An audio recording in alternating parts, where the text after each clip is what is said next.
kind of like the representation of a Spartan's helmet.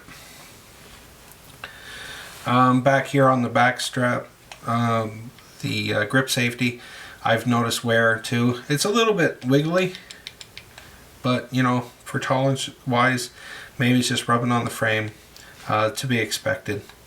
I noticed a lot of people that have done reviews or pictures that I've seen of 1911s when I was researching. This beveled edge here on the slide was worn quite a bit.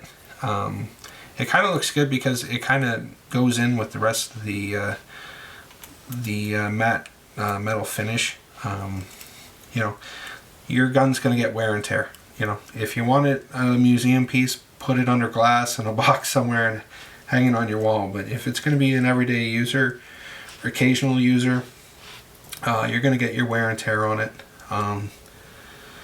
So that's to be expected. On the other side, not much over here. You know, your obvious little bit of wear and tear, same as the other side. The back strap here, not too bad. The checkering on the front and back side of the grip is absolutely amazing. Like, I don't think they could have came up with a better design for those. It really grips in your hand nicely. It's like sandpaper on your skin. Like, I can't stress enough how good these grips are.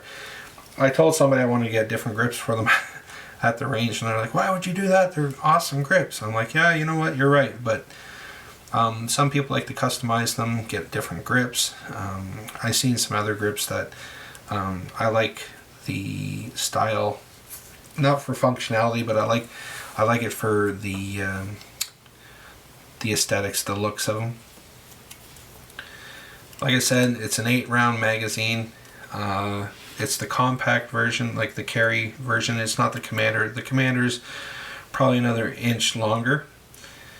And this style here has the fastback, they call it. They can't call it the bobtail because of copyrights on, I think it's Dan Wesson's. Somebody has a copyright on the bobtail, but they call this one the fastback. It's very comfortable. It doesn't have the square edge to it, which fits really well in your hand. Like, the comfortability, if you've fired a lot of 1911s with the square butts on there, it tends to dig in after a while and becomes uncomfortable, especially if you're run gunning, you're pulling it out of a holster. It's less to catch on an edge. It's rounded, and it just ergonomically better. It came with the Novak's night sights. I think they're Novak's. They glow in the dark. They're really well. The sights from the factory came 6 inches left, 1 inch down, so I had to readjust for that. But overall, I'm quite happy with the gun. The muzzle flip on it's not too bad. I usually shoot the CZ97B. I got it right here. I'll show you in a minute.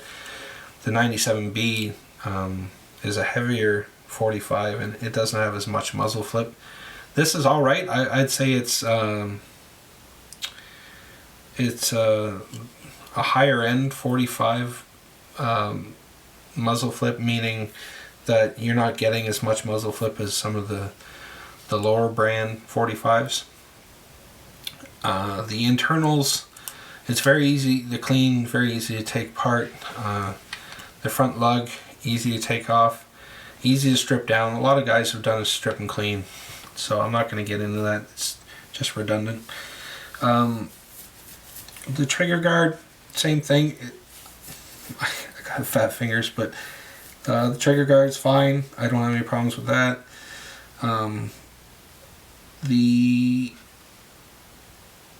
trigger pull on this is extremely good. Everybody that, like, I tested another one out at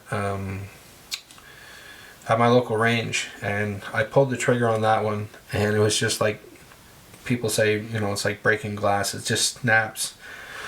Not a lot of effort. You know, it's in the like I think 2 to 3 pound area, and they vary gun to gun.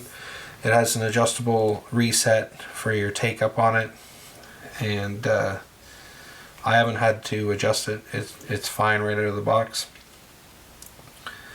Like I said, I put 1,000 rounds through this, and I couldn't be happier. Sig Sauer definitely has made the Nightmare a well-desirable gun. Not only looks and finish, but performance as well. I'm very happy with the groupings I'm getting. I won't go into great detail what the groupings are like, but I can tell you right now they're very good. I'm above average shooter.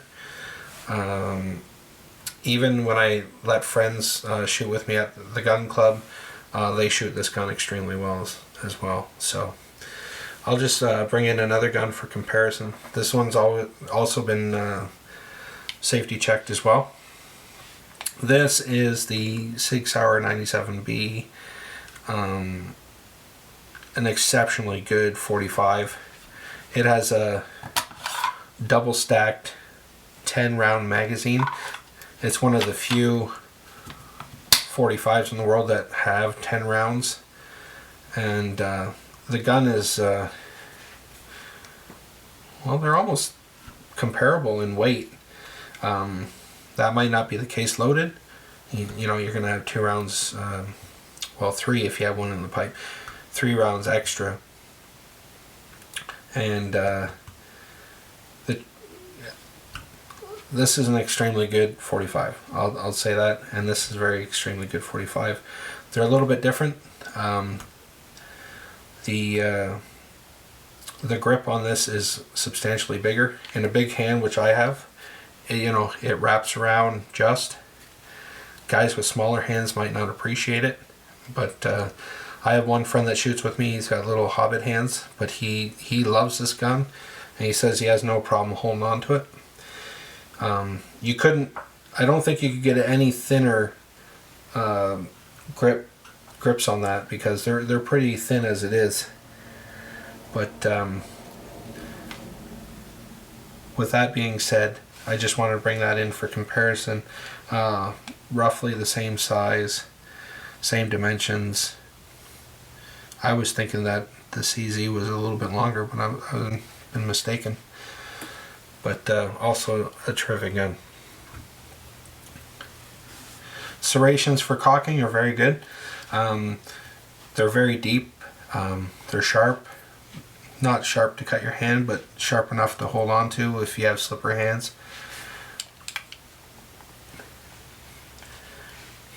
I don't know if I'd want front serrations on it or not.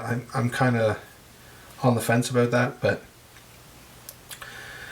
if you're in emergency and you want to cock your gun, you're going to cock it anyways, scared or not, if they're there, or regardless.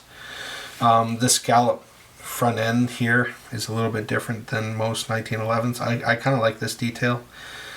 This is a very sexy gun. I've showed it to lots of people and they're like, wow, that's a very sexy gun. And I just smile and look at them and say thanks. This is something you're going to get noticed at the range with. It's one of those guns that people are like, what is that? Where'd you get it? I'm very pleased with it. So that's basically what I wanted to go over. I just wanted to give you my formed opinion on, after shooting this, what my thoughts were, and I give it 9.5 out of 10. The only thing I really knocked about it was just a little bit of the wear. That might be my own negligence. I might have to get this trigger looked after and align it more properly. But other than that, it shoots well, feeds well. I shoot round-nosed ball ammunition at the range. I don't shoot hollow point because I just find that a waste of money. No feeding issues, no bad ammo issues. This shoots pretty much everything you can throw into it. It goes bang every time. It acquires the target very easily. The ergonomics are extremely well. And that's about it. If you have any questions or comments, just put them in the link or descriptions below or in the comment section. This is one of my first videos. I'm going to make more. I just wanted to do this one as a trial to, check my camera, on-screen presence. I probably said or a lot in this video. I apologize for that. But with all that said and done, I hope you enjoyed the video. I hope I maybe gave you a little bit of a better opinion or thoughts about the gun itself. And have a nice day, and I look forward to doing another video. Thanks.